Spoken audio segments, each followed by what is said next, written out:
जिला स्तरीय कार्यक्रम रे समस्त जो कृति पाई जो विभिन्न कॉम्पिटिशन्स रे हमर जिला स्तर रे समस्त को एठी संबर्धना करा जायछि एवं स्वाधीनता संग्रामी जी अच्छा तांको भी संबर्धना जनाई जायछि। ता सहित जो अधिकारी वृंद माने तांको कार्य रे बहुत भलो करिसंती तांको भी संबर्धना करा जायछि। आज पवित्र 79तम स्वाधीनता दिवस सारा भारत वर्षर पुरपुली रे पालित होउछि। आमे मध्य प्रत्येक वर्ष भली ए वर्ष मध्य समवाय समिति रे पताका उत्तोलन कलु।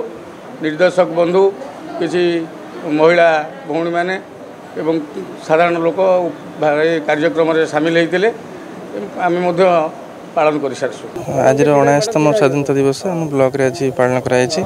तो सब वर्ष भली आज भी हमर ब्लॉक रे हमर ब्लॉक रो अध्यक्ष महोदय उपाध्यक्ष महोदय एवं अन्य पीआरए मेंबर्स हम ब्लॉक कर्मचारी समस्त उपस्थित थिले।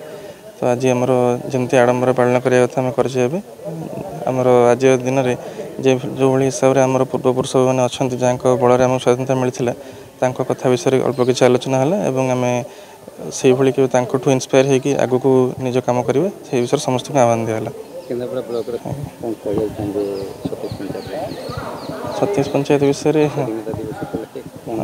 आज तो समस्त ग्राम सभा रखाई स्वाधीनता दिवस उपलक्षे सब पंचायत से भी आम जहाँ जहाँ टपिक सब रखाई से सब विषय लोक सहित आलोचना कर जहाँ जहाँ आगे कर से सब विषय कार्यपंथा निर्धारण कर।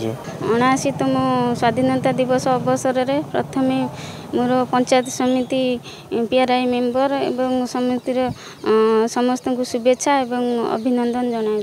तेरे एभली किसी गुरुत्वपूर्ण खबर देखा चाहती आम चैनल को लाइक सब्सक्राइब और शेयर करो।